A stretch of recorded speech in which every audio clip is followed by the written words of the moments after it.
Yo, what's up guys? It's Boo from Mile High Distilling. Welcome to a new video. I hope you guys like the intro I just did. Really give me your honest thoughts on that. It's something new I'm trying.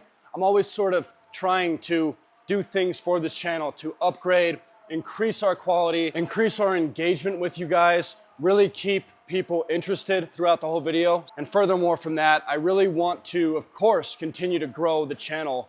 So the intro was kind of designed for people not really sure what they're getting into. Maybe they click this video, don't know what's going on, and that gives them a good rundown. So let me know what you guys thought on it, if I need to change anything on there, anything you don't like, anything you do like, I'd love to hear as well. Anyways, just trying to improve the channel any way I can. Another part of that is going to be doing my little sales spiel early here, get it out of the way, and then you guys can enjoy the rest of the video. I just want to remind you guys, if you haven't already, please be sure to like the video at the end, watch all the way through, and if you enjoy what you see, give me a like. It means a lot to me. Be sure to subscribe to the channel if you're not already. We're gonna have plenty of videos like this, plus many more coming. Down below in the description, you're gonna find all the rest of our social media. Go ahead and follow that, subscribe to that, anything you guys gotta do there. It's pretty awesome. As well as you'll find Conflagration Distilling down there as well. That's our distillery. Guys, I'd really love to have a bigger boom with Conflagration if possible. So please, if you guys want to go down, we feature some cocktails. We show Chris messing around over here at the distillery. Please be sure to follow that social media for Conflagration. I'd like to probably get to like 20 followers by the end of the month if possible. So hopefully you guys can help. You guys are so supportive. The final thing that I really want to bring up here is, speaking of Conflagration Distilling, if you are in the neighborhood, if you are located in Colorado, you guys should make it down here. We have our address in that description. And if you do, we'll get you a free shot if you mention this YouTube channel. Please come on down, get a shot with us, stay around for another kind of awesome cocktail. You're gonna enjoy yourself here, so please come down. Now, thank you guys. That's out of the way. Let's get started on this gin. What this is 4 gallons worth of neutral spirit, already distilled, it's already been done. We're just gonna be throwing it in. So this is basically going to be like a spirit run for our gin. That's gonna give us the best quality gin. Just go ahead and pour this in our boiler. So anyone that has access to Mile High equipment that have talked with us, you guys know with our 8-gallon system, when we have an internal heating element like this, we wanna keep it about half the max capacity at a minimum. So 4 gallons in an 8-gallon boiler is our minimum. That's all we're gonna need, but we don't wanna go lower than that. That heating element can burn out if we don't. The next step here is going to be to load our botanicals in.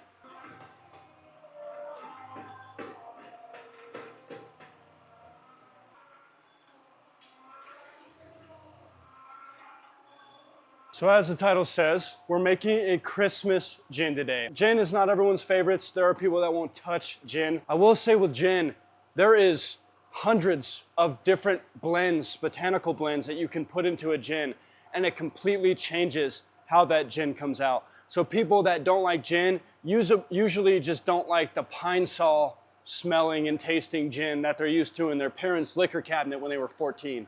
I would say give an open mind to gin and what it can do with different blends.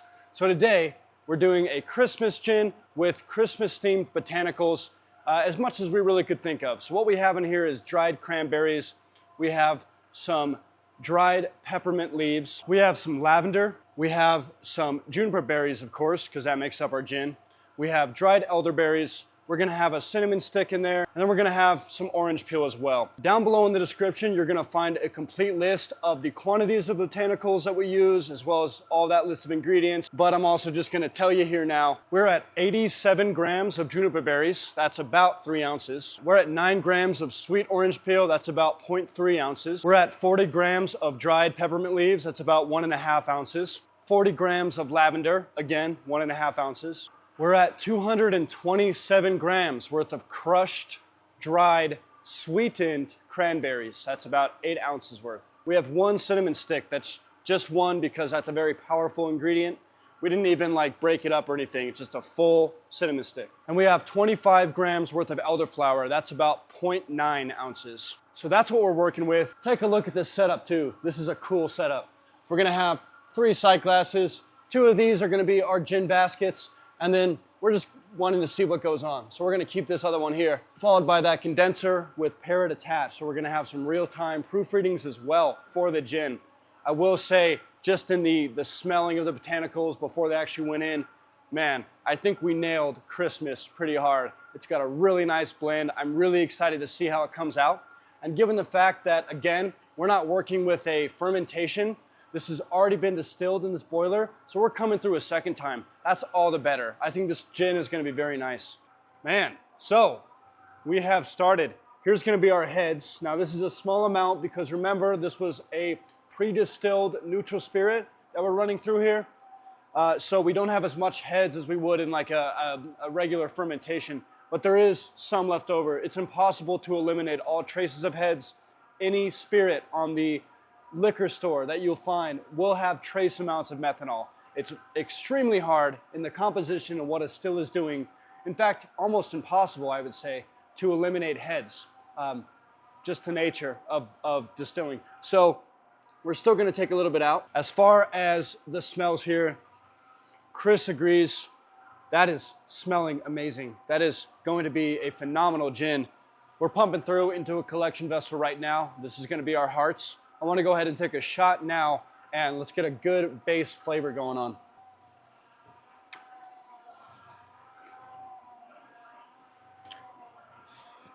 That's hot, but that's good, man. Man, wow. So that is already great. In the initial smell, you're getting that lavender, you're getting that juniper, of course. You're getting a little bit of orange peel, a little bit of a fair amount of peppermint as well.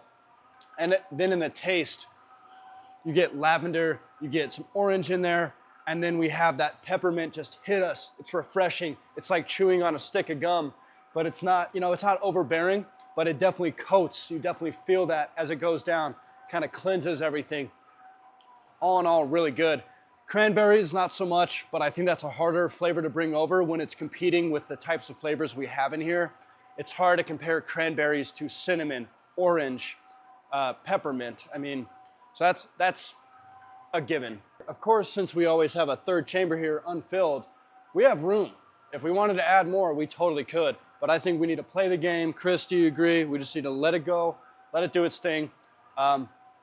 We can always post-infuse or maybe just use this R&D for next time, or maybe we'll add more cranberries, or maybe we'll just say, screw it, it's fine. Maybe just a subtle hint of cranberries in later on in the heads or tails, and we'll be good. So we're gonna play it out. We're sitting about 185 proof. Now I can tell you what I just drank did not taste or feel like it was 185. Very smooth, very nice, refreshing. Again, it's like chewing a stick of gum. Nice little coat on the mouth. I want to give a quick shout out to Michael Bergen, my homeboy over in Alaska. We just talked on the phone as this still was heating up. I got my cell phone that connects to the company landline. We were just chatting a little bit. He mentioned what video we're doing. I told him we're making a Christmas gin. He's gonna do the same thing. He talked about before, he was gonna do apples, cranberries, and orange. So that was his plan. Told him we're doing the video and he's like, no way, me too. So shout out to you, dude. I hope you have very good fun. Hopefully this helps you a little bit with ratios as far as cranberries go, as far as orange goes. Once more, we're using about 0.3 ounces. That's 9 grams worth of orange peel. And there's a whopping 8 ounces, about 227 grams worth of cranberries in here. So you guys can see how that ratio works, right? I'm getting orange over with 9 grams. I don't really taste much cranberry with 227 grams worth. So ratios are a fun thing to play with. Michael, if you're watching this video, I know you are, shout out to you. And also keep in mind, as you're seeing, watch out for those apples too, because apples are gonna be just like those cranberries. It's gonna be hard to bring that flavor over. So it's gonna be, I think, a lot of amount of cranberries, a lot of amount of apples, and then we kind of just finish things off with a small amount of orange. Our plan right now is just to keep running, doing our thing. We're liking what's coming over. It's only gonna get better from here. This is the very beginning. And then keep in mind, we're at 185 proof right now. Can you imagine how it's gonna taste at, a 40% ABV, 80 proof? We're gonna test that out in a future part of this video. Let this run for a few more minutes. Stay tuned, keep watching the video, and you'll see how everything turns out. You know, experiments like this is what you can expect at Conflagration Distillery. That's our distillery in Wheat Ridge, Colorado. You should come join us. Maybe we'll have some of this left over.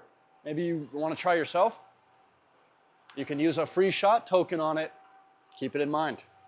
Guys, this experiment is exactly why I'd really recommend playing with gin. The flavors change incredibly within 20 minutes.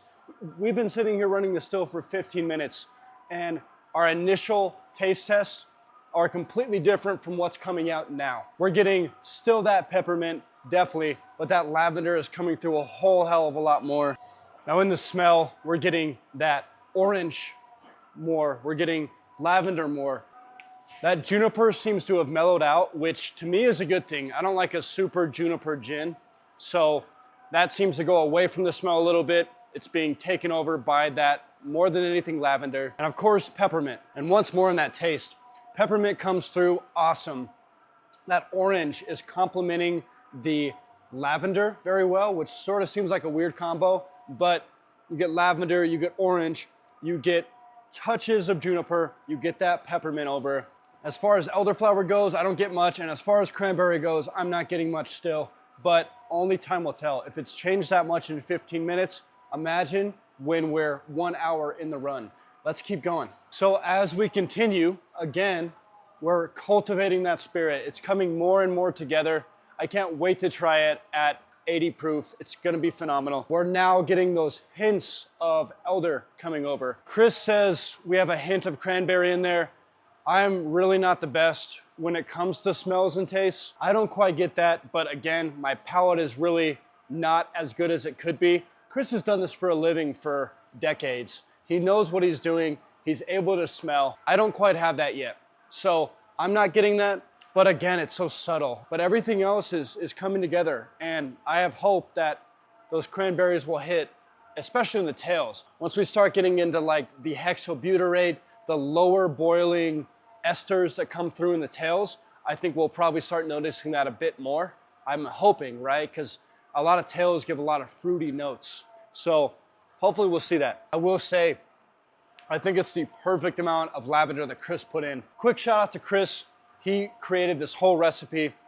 I think he did an awesome job on the blend and what we've got going on. I think it's an awesome, perfect harmonization between those ingredients. The lavender is hitting perfect. If you're emulating this from home, or if you want to change things up, I'd say even if you change things up, keep the lavender where it's at, because I think it's just about perfect. Speaking of palettes, I just wanted to bring this up really quick. I watched a video on cheese recently, right? That's how boring I am. I watch cheese videos on YouTube.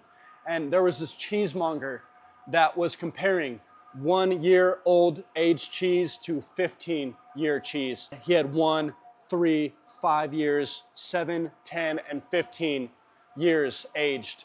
And it was so funny to watch, man. He smelled that cheese and he's like, I get like chicken skin. I get maybe some watermelon rind. And it's like, how are you doing that, right? So I want to be like that with alcohol. I want to be able to actually smell these things. I think it's just kind of funny. I know what's in here. I know exactly all the ingredients that are in my alcohol. So that's giving me a really good base point to actually smell them, see if they're carrying over. And once more, I think it's doing a good job. We're tasting almost everything. I'm missing the cranberry. Chris is getting a hint, but everything else is there. And I think it's a really good harmonization of everything. It's lavender forward, I'd say, and it's peppermint forward, I'd say. Now, the one thing to keep in mind when we're using gin baskets is, of course, anything you put inside these infusion baskets are going to eventually get spent. So if you're doing a fresh run, that's why you don't really put any of your ingredients in these chambers until after your heads, because you don't want the heads to get the bulk of the flavor. You want to wait till your heart's hit, then hit it with those ingredients. Of course, since this was already distilled, we put them in to begin with, but that means that around the middle of the run, we're probably gonna start to spend those botanicals. From there, once more, we have a third chamber. We can obviously add another round worth. We could dump this and then fill it fresh, or we could just pile on top and I think still get that flavor over. But we have to be conscious of that when we're making a gin or any sort of infusion, whether you're doing brandy with a fruit infusion, anything, keep in mind, always double or triple the amounts you're planning to use so that you have enough room to continue to recharge as you need. Welcome back. We've had quite a few developments. It's been about 3 hours here or so, maybe closer to 2, but a lot has changed. So we were getting over that initial flavor, and all the notes I gave you, they pretty much stayed all the way through the gin. We did go ahead and dilute that gin back to 100 proof, and it's very nice, but I think the peppermint may be a little bit strong once it's diluted down. You get a little bit of lavender, you get that peppermint.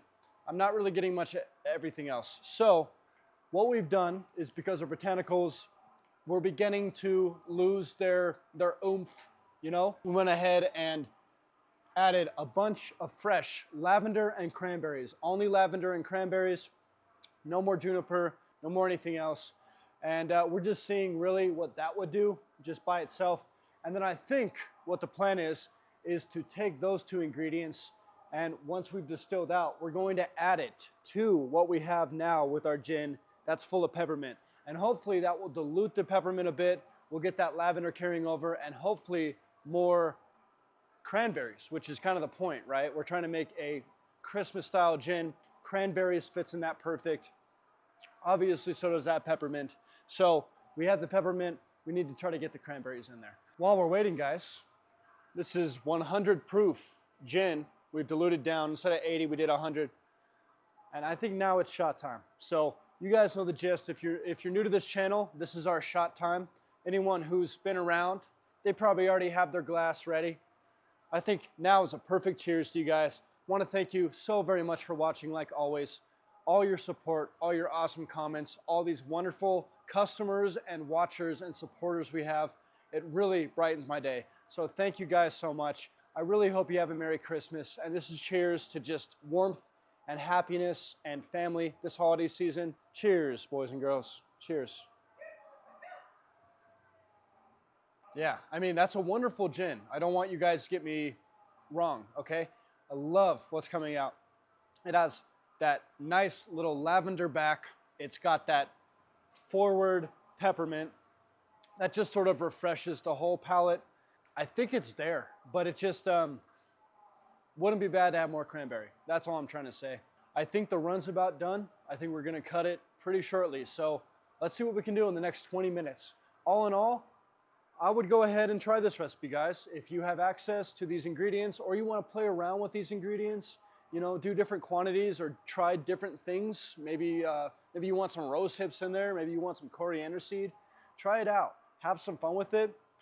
I think it's a really good recipe. I do recommend you guys try this one.